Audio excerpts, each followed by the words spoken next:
Hello, my name is Bachtiar Mallo. I'm from the SMB, SBM ITB Blemba 73 BRI. And for today, I would like to uh, tell about the telecommunication industry advanced market analysis. Yeah. This is the table of content where we will talk about the introduction of the telecommunication industry itself and the number of firms that in the market, and then barriers to entry as well as the exit, and pricing decision, output decisions, and also recommendation. Yeah. This is the intro of the telecommunication industry in Indonesia. While the market figure itself can be divided by three uh, kind of the separation. First, the digital backbone. The digital backbone contains the market scale, while the Indonesia is the third largest mobile market in global, following by China and India. And in digital economy is projected the GMV is 100 billion in 2025. And the service shift rapidly uh, happen in the telecommunication industry, especially for the data-centric ecosystem. And the scope of this analysis is for the smartphone segment, while we talk about the mobile data and voice from the operator itself. And the market reality is in 2025, 2026, while the connection itself is about 356.5 million mobile connection, uh, approximately 122% penetration, connectivity with 98% for 4G population, and 26% of the 5G coverage. And the market value itself is estimated at 14.42 billion in 2026. And in the telecommunication industry, we uh, will talk about the big three consolidation. While the telco company itself in Indonesia, uh,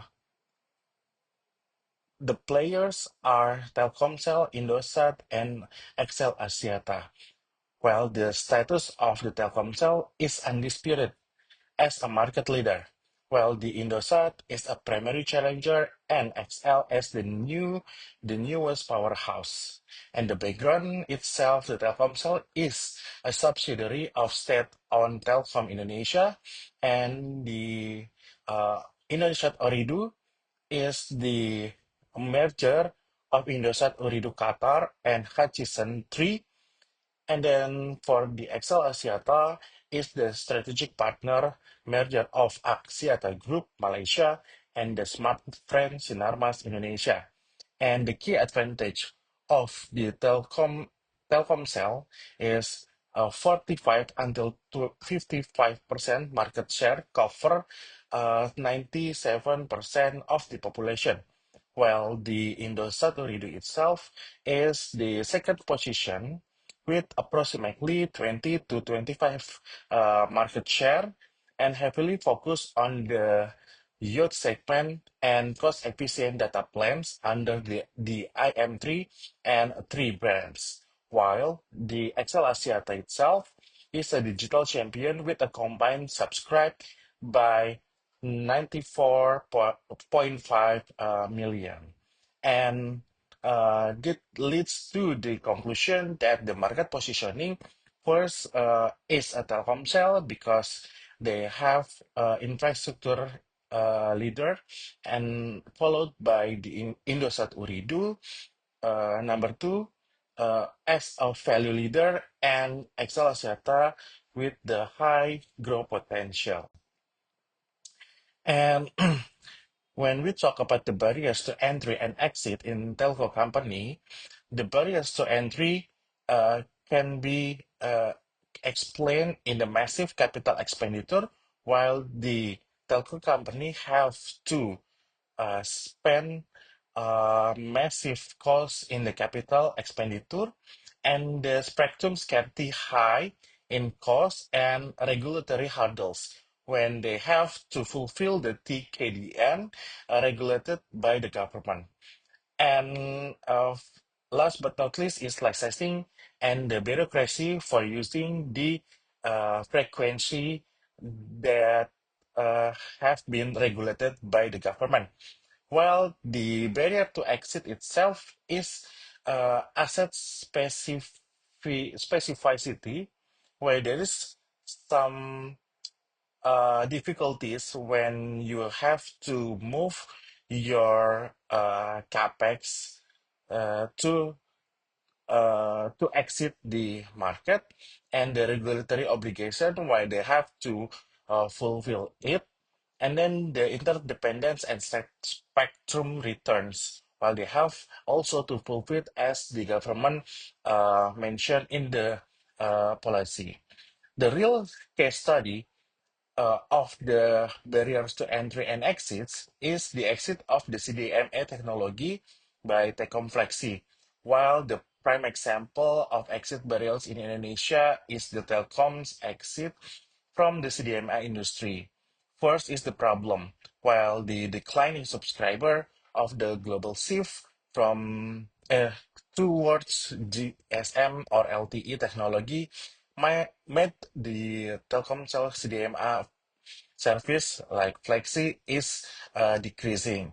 And the barriers, also the Telkom face the massive technical hurdles in migrating the millions user, uh, emotional labor barriers with the specialized staff, and political pressure as a state-owned enterprise to maintain the service stability.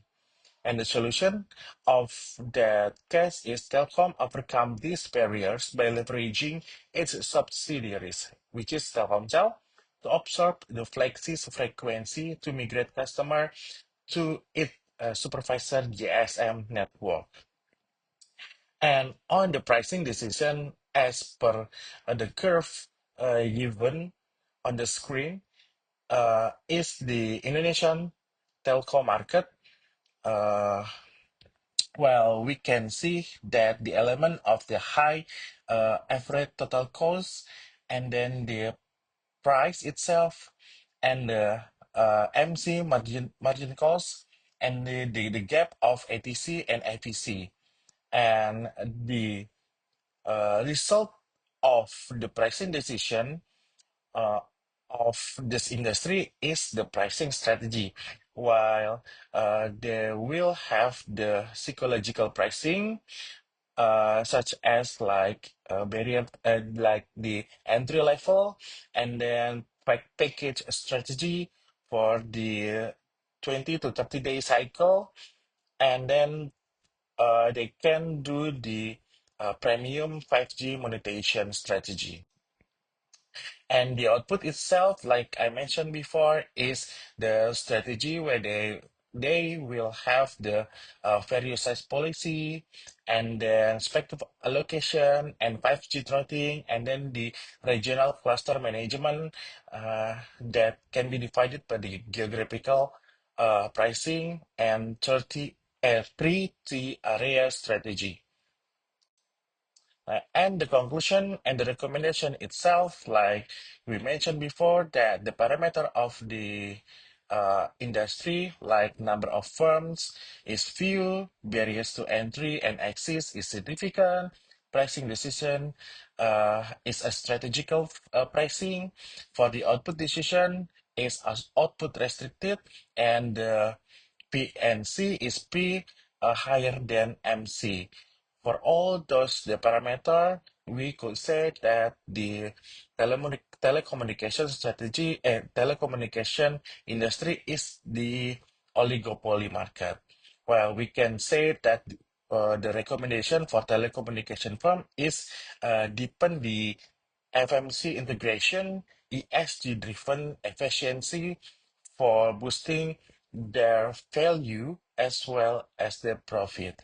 And then for the regulator, they can regulate the spectrum rate uh, for the frequency and the infrastructure sharing that can be shared to all the players in the telecommunication industry. That's all for my presentation. Hope you can enjoy and learn about the telecommunication industry. Thank you.